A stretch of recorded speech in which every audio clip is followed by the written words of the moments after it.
Nikaze cyane mu kiganiro cy'uyu munsi muri kumwe nanjye Natasha Kiza. Ndashaka kugira ngo nguhereze ibimenyetso aho umukobwa agukunda mu ibanga, ryabanga rikomeye cyane, hahandi adashaka kugira ngo ubimenye, ariko ndashaka kugira ngo nguhereze ibi bimenyetso ahishahisha. Abakobwa bafite muri makeya inararibonye mu guceceka iyo bagukunze, ariko bashaka kugira ngo abe ari wowe utera intambwe ya mbere. Mfite ibintu rero 7 gumana nanjye kugira ngo ibyo bintu mbikugezeho. Niba ari bwo bwa mbere urebye video zanjye, nitwa Natasha Kiza, nkaba mbagezaho video zubaka urukundo aho kugira ngo rusenyuke. Kandi niba duhorana 5 kuri 5, ndagushimiye cyane kuba ufashe umwanya uri kureba video mbagejejeho uyu munsi. Mbere ko ntangira video, nyemerera mbanze nsuhuze aba bantu 3 basiga komenti, kandi nawe niba ushaka kugira ngo nzagusuhuze, nyemerera usige izina ryawe munsi y'iyi video.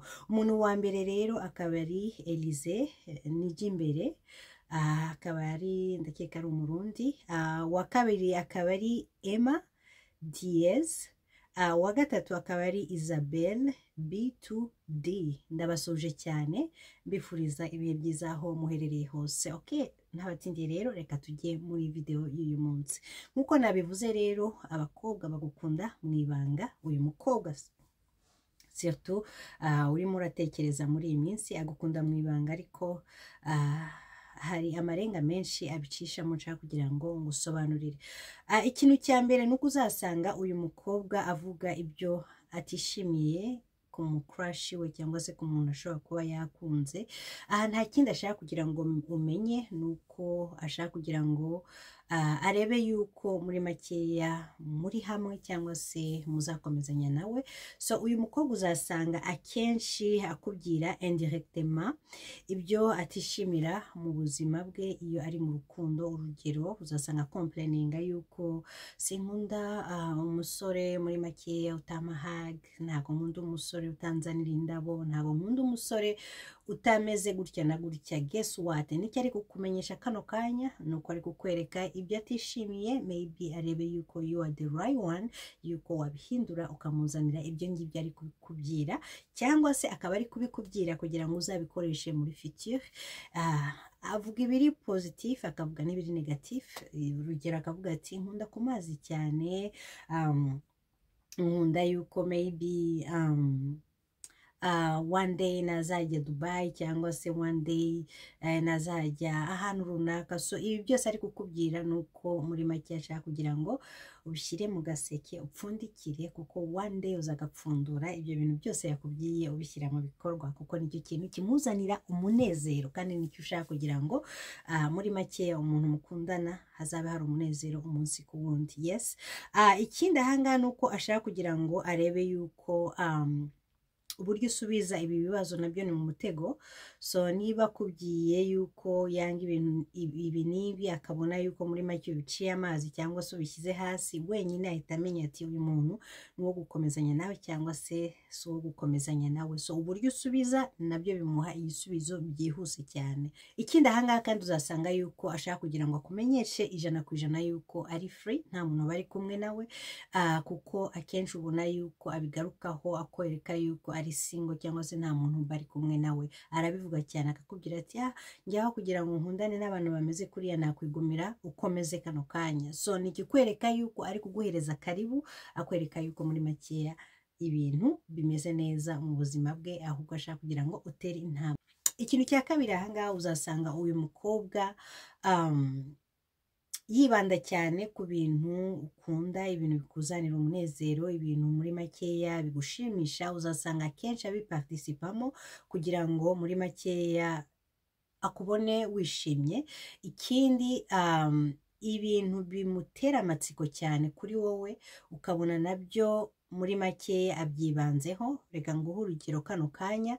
Urugero, wamubwiye uti mfite projet runaka, mu kiganiro muri kuganira, mfite projet runaka ariko ntago nari nabona uburyo nayirangiza, epi ugahindura ikiganiro ukajya mu bindi bintu. Uyu mukobwa kuba uciye ikiganiro mo hagati utakirangije, uzabona agenda bigarura akubwira ati nabonye wambwiye yuko hari proje runaka ufite ariko ntago wandangirije ikiganiro. So afite amatsiko menshi cyane yo kugira ngo amenye cya kintu kikuzanira umunezero.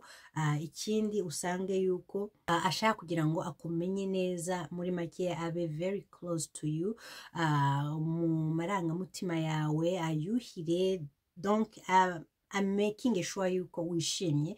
Niyo mpamvu ubona yuko akubaza ibyo bibazo biri deep cyane. Ikintu cya gatatu ahangaha uzasanga uyu mukobwa muri makeya creatinga moment yamufasha kuba yabona chance yuko wamukoraho, cyangwa se mwaba muri kumwe mwembi. So uyu mukobwa ni umunyabwenge cyane kuko abikora mu buhe buryo kano kanya. Reka dufate nk'urugero, mwayasohotse ahantu cyangwa se mwagiye ku mazi cyangwa se muri ahantu muri mwembi. Uyu mukobwa uzasanga kenshi acecetse igihe muri kuganira cyangwa se muri conversation runaka, ukabona aracecetse arakwitegereje cyane. What is going on? Ati ntacyo, ati nuko gusa nshaka kugira ngo nkwitegereze. Bongo ile uyu mukobwa arashaka kugira ngo agutera amatsiko, kugira ngo muri makeya abone chance y'ibintu ashaka, sibyo? Ikindi ahangaha uzasanga uyu mukobwa akwitegereza cyane ku minwa. Iyi minwa kuba yitegereza nta kindi, maybe nuko hari ikintu ashaka kugira ngo ukore kuri we, ariko ukabona yuko muri makeya yicisha hirya no hino, ariko arashakisha chance yashoboka yose kugira ngo iki kintu kibeho. Urundi rugero hano rufatika, niba mwasohotse mwagiye muri club cyangwa se mwagiye ahantu runaka, uzasanga uyu mukobwa akubwira ati ndabona hano hari urusaku, reka dusohoke gato turebe yuko twajya ahantu hanze, maybe hari urusaku rwinshi. Iyi ni opportunity umukobwa aba yaplaninze, ashaka kugira ngo ibintu yifuza byose yavuye mu rugo biri ku mutima bijye mu bikorwa. So iki ni ikintu kikwereka ko gukunda, ariko memse atari yavuga ikintu na kimwe, urabona yuko creatinze uwo mwanya. Iyo rero muri hamwe mwasohotse mukajya mu nguni quelque part, abona opportunity yo kuguha hage, abona opportunity yo kugukoraho. So icyo nacyo ni ikindi kimenyetso kikwereka yuko umukobwa muri makeya akwiyegereza kandi yagukunze. Hari ikintu navuzeho mbere ahangaha tena ku kintu cya kane umukobwa akwereka, nuko akugaragariza yuko akuganiriza ibyahise bye, ariko ntabijyemo deep nk'umuntu usanzwe bashobora kuba baziranye ibintu bisanzwe. Reka mfate nk'urugero, mpuye na Claude ni umucuti wanjye bisanzwe, ariko wowe uri Eric. So wowe Claude, nzaza nkubwire, nzamenifura ikintu cyose cyambayeho mu buzima bwanjye ndi gukundana, ikintu cyanshimishije, ikintu kitanshimishije, byose nzaza nkubwire. Ariko Eric wowe nzitonda muri makeya nkubwire ibintu bitoya. Ushobora kuba wanambaza ikibazo uti umubano wanjye n'umu ex wanjye byari bimeze gute, ntago azerura ngo akubwire buri kintu cyose, azakubwira ati byari bimeze aho ngaho gusa, nubwo ntago nabonye ko dukomezanye nawe. So uburyo kuganiriza bitandukanye n'uburyo ashobora kuba yaganiriza uwo Claude narendi kuvuga iruhande. So kuko aguha detail y'ibintu bye bitoya cyane aho kugira ngo abyinjiremo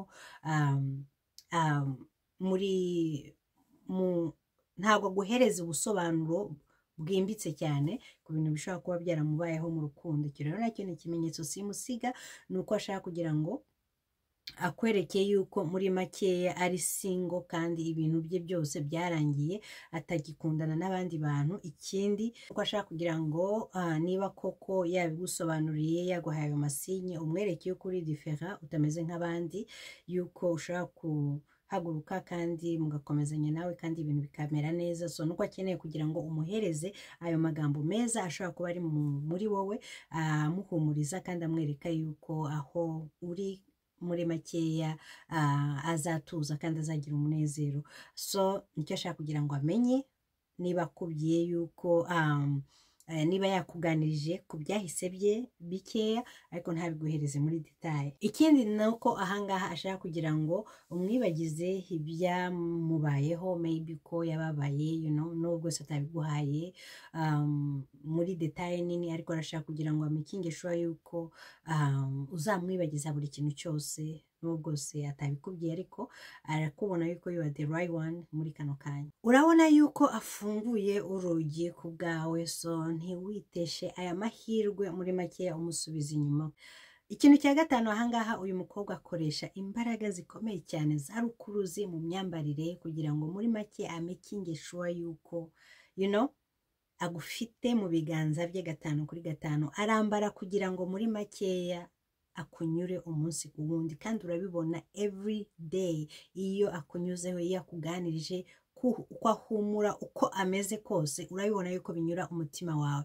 Kandi uzasanga ahangaha uyu mukobwa muri make yakubwira ati no nibisanzwe, memsi ubona yuko yikozeho bimwe biri ku rwego rwo hejuru, niyo wamuha compliment kuko nicyo aba ashaka, ariko akwereka yuko ari ibintu bisanzwe, ari uko nguko ameze. Uzabigerageze, niba byaranakubayeho nyandikira aho muri comment yuko uti byambayeho. Umukobwa wari wafata umwanya umubwira uti ndaje iwanyu nje kukureba, akakubwira ati Sherry please ntago nsa neza umbabarire, cyangwa se ukaba umusanze ku kazi cyangwa se ahantu runaka akakubwira ati mbabarira kano kanya ntago meze neza, just give me a second, cyangwa se tuze kubonana aya masaha n'ayandi. Nta kindi abikoreye nuko yumva yuko muri makeya atameze neza cyangwa se adasa neza, ariko kubwo plan yaraza gukora, nimuza guhura hahandi azaba yumva ari comfortable, afite confidence iri ku rwego rwo hejuru, nuko byabishahuro cyangwa se uburyo yambaye bimunyuze kandi azi neza ko biraza kugushimisha.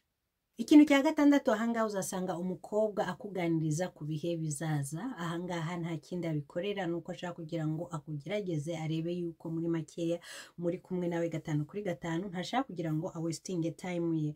So uzasanga ibyo akora byose muri makeya ashaka kugira ngo yibone muri kumwe nawe, arebe niba koko uburyo kwiyumvamo nawe ari the same.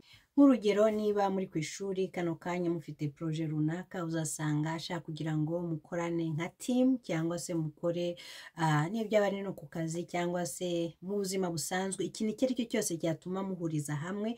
Akakwereka uburyo akemura ibibazo, akakwereka uburyo atekereza. So iki nacyo ni ikintu muri make kikwereka ko umukobwa yakwishimiye, n'ubwo bwose adashaka kugira ngo abikwerurire, ariko plan ziri hamwe, plan muri hamwe kano kanya cyangwa se mu bihe bizaza, mushobora no kubiplanifia muti you know what, kuzine wanjye afite mariage, umukobwa ati you know what, nzi kudekora cyane, eske urashaka kugira ngo nzaze mbafashe. So urabona yuko arimo arishyira muri plan z'ahantu hazaza, ariko akwereka yuko ari capable yo kugira ngo azakore icyo kintu, kugira ngo uzurebe yuko muri makeya bishobora no kukunyura nawe. So plan ze rero za future nuko ashaka kugira ngo arebe yuko mwahahuriza, arashaka kugira ngo arebe yuko ufite mindset nkiye, niba ufite plan yo kuzabyara abana runaka, azabizanamo, ukunda kuzabyara abana bangahe, wamugira umubare akareba nawe ati nanjye savase komsa. So ukareba yuko niba kubajije ikibazo cyo muri future nawe ukakimubaza, urabona yuko nawe abyemeye cyangwa se abishidikanyijeho, mukabiganiraho gatoya. So icyo nacyo ni ikimenyetso simusiga iyo ubona atangiye kuzana ibintu byo muri future kandi ukaza kwisanga muri iyo plan yazanye. Pay attention cyane. Ikintu cya nyuma ahangaha uzasanga umukobwa agira amatsiko menshi cyane yo kuba ashaka kugira ngo amenye uburyo ubayeho mu rukundo. Eske uri single, eske umubano wawe uhagaze gute, uzasanga ibingibi abyibandaho cyane, kuko ashaka kugira ngo amakinge sure yuko eske ari mu nzira nyayo cyangwa se yaba yayobye. So mu kuba kubajije ubuzima bwawe bwo kuba ukundana, eske ufite umuntu, eske ukunda umuntu umeze gute, ibi byose arabikubaza kugira ngo amakinge sure yuko chance ari kwiha kano kanya itaza kumupfira ubusa. Numubwira uti nta muntu mfite, urumva yuko uraba umuhaye amahirwe menshi cyane yo kugira ngo agumye abe around yawe. Numubwira uti mfite umuntu, urabona yuko le lendemain nta nubwo azakubwira nawe wiriwe cyangwa se waramutse, kuko adashaka kugira ngo ababaze umutima we. So uzasanga kenshi rero agira amatsiko menshi yo kumenya uburyo ubayeho mu rukundo, waba ufite umuntu cyangwa se ubona atangiye kuguserereza aha umubogare nkawe se nyagasani, ubwo wabaho udafite umukobwa. Ibi byose arakubikubwira kugira ngo umwerurire 100% yuko nta muntu muri kumwe nawe. Ati mbabarire, wasanga ufite nk'abakobwa nk'igihumbi kuri social media bakwirukankaho uburyo uri bogare cyangwa iki, araguha compliment ariko adashaka kugira ngo amenye by'ukuri niba nta muntu uri kumwe nawe. So menya aya magambo tekinike bakoresha kugira ngo bamenye yuko kugira ngo umenye yuko muri make bagukunze. Nibi bintu rero 7 nari mbafitiye, nizera yuko hari uwo biraza kumara amatsiko kandi bikagufasha mu kuba wakwegera uyu mukobwa, n'ubwo bwose byamufasha igihe kugira ngo abivuge neza yuko agukunze, ariko deja wamenye uburyo araza kwifata, ibyo ashobora kuvuga biraza kugufasha mu gutuma utera intambwe ya mbere. Nta kindi rero ugomba gukora wabonye ibi bintu, nuko umubwira yuko umwishimiye nawe, kuko niba yabikubwiye maybe nubwo se abikugaragariza nawe umwanya wawe ntabwo upfisha ubusa uri iruhande rwe, nuko nawe ufite amarangamutima kandi ukawumukunda. So ni igihe cyiza rero cyuko watera intambwe ukamubwira yuko ukamusaba urukundo, kuko nicyo akeneye kano kanya. Yes, niba ukunze video y'uyu munsi rero ukoreshe ndetse wisangize n'abandi ku mbuga zawe ukoresha. Turi kumwe rero, Imana ibakomeze cyane. Peace.